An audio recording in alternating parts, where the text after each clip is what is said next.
নমস্কার দর্শক বন্ধুরা, আজকে আবারও চলে এসেছি আর একটা নতুন রেসিপি নিয়ে।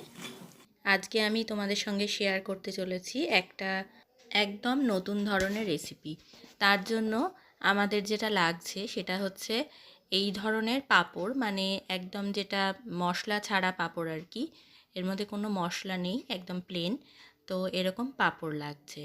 তো এবারে দেখো, পাঁপড় ভাজা তো খেয়েই থাকি আমরা, এভাবে একদিন ট্রাই করে তোমরা দেখতে পারো।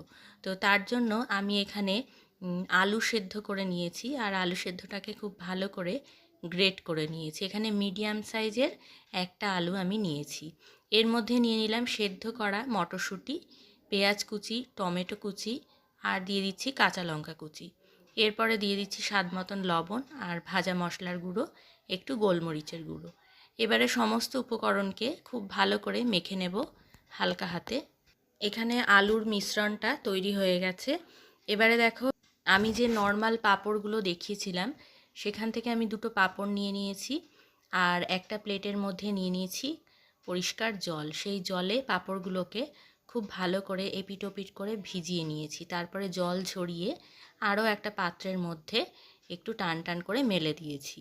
এবারে এক একটা পাঁপড়ের মধ্যে ঠিক মাঝখান বরাবর আমি মেখে রাখা পুরটা, মানে যে পুরটা তৈরি করেছিলাম সেই পুরটা অল্প অল্প পরিমাণ করে দিয়ে নেব।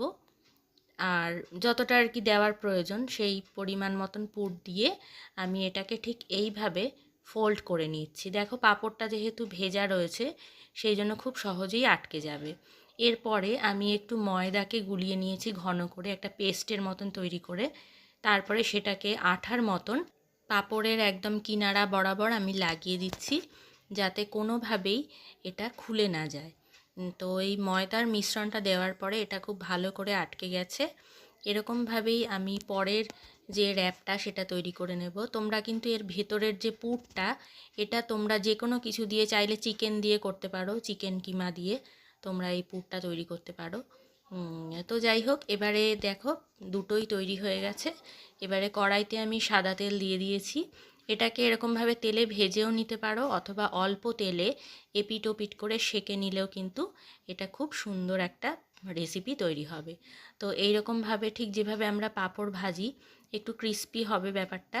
যখন এরকম একটা ক্রিস্পিনেস চলে আসবে তখন এটাকে তুলে নেব। তো এটা কিন্তু বেশ অনেকটাই ক্রিস্পি হয়েছে, বুঝতেই পারছো তোমরা, আওয়াজ শুনেই বোঝা যাচ্ছে। পাঁপড়ের এই নতুন রেসিপিটা তোমাদের কেমন লাগলো আমাকে অবশ্যই কমেন্টে জানিও। ভালো লাগলে লাইক করো, আর নতুন বন্ধুরা সাবস্ক্রাইব করতে ভুলো না। আর যেসব বন্ধুরা ফেসবুক থেকে দেখছো তারা পেজটা ফলো করে দিও। আর সকলকে অসংখ্য ধন্যবাদ পুরো ভিডিওটা দেখার জন্য। আজকের মতন এইটুকু।